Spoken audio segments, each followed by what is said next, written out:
我来人间一趟，吼，咱来讲吼，人生难得呢。好，咱即摆这条人生啊，吼，咱在人间这一段吼，不要白来，爱了解人生的意义啊，好好来修烦恼吼，我们人生才有价值。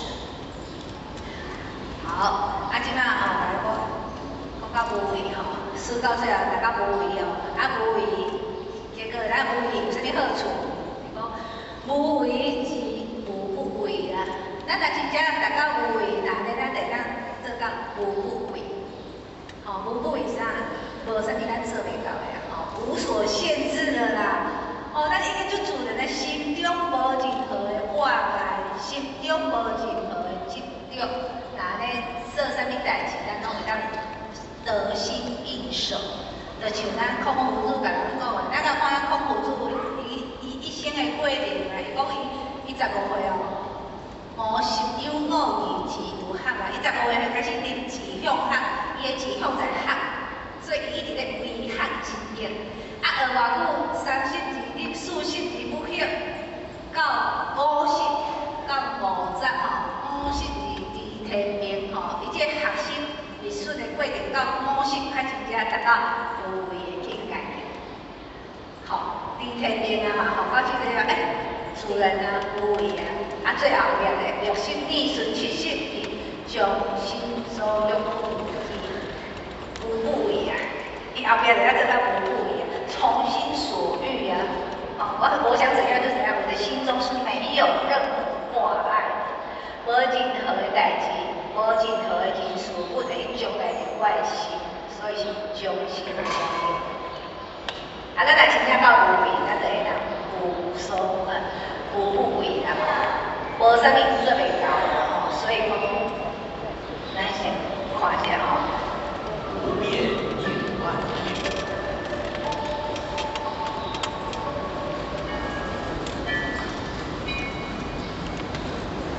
有五座禅院，也与人同居，各有一名小沙门。其中有一个每晨到市场买菜时，总会碰到另一个。你要去哪里啊？哎，叫到哪里我就到哪里。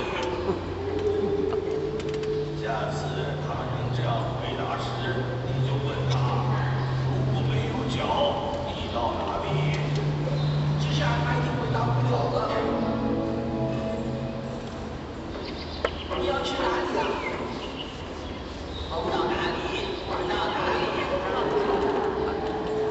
在读书啊，他不说教，该说梦啊。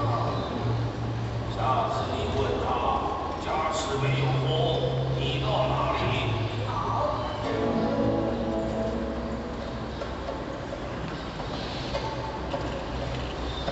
你要去哪里啊？我到市场去。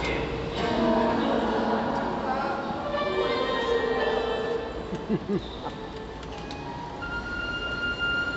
变制变，将变成变；以不变应万变，变得尽量有机，不变的方法。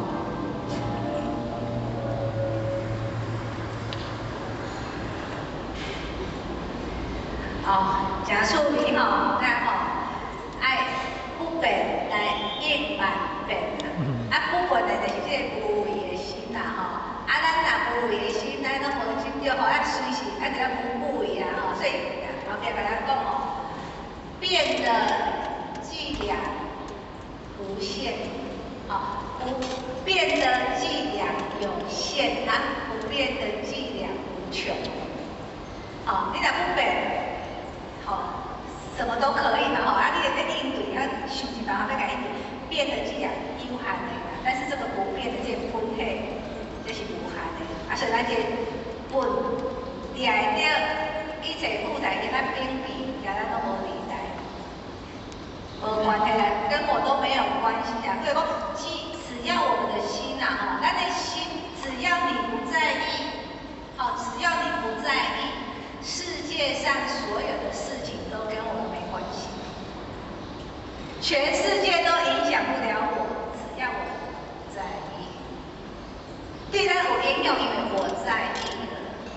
好，我在意这件代志，在意这件事，所以对咱就会影响。当你若无在意的时阵，搁较大的代志，其实咱就无期待啦吼，就影响不了我们的。所以一切都在我们的心。所以咱这个无为的心，咱哪有法度来提出来言，安尼咱就当无不为，无所限制，什么都可以做了吼。所以咱练武术嘛，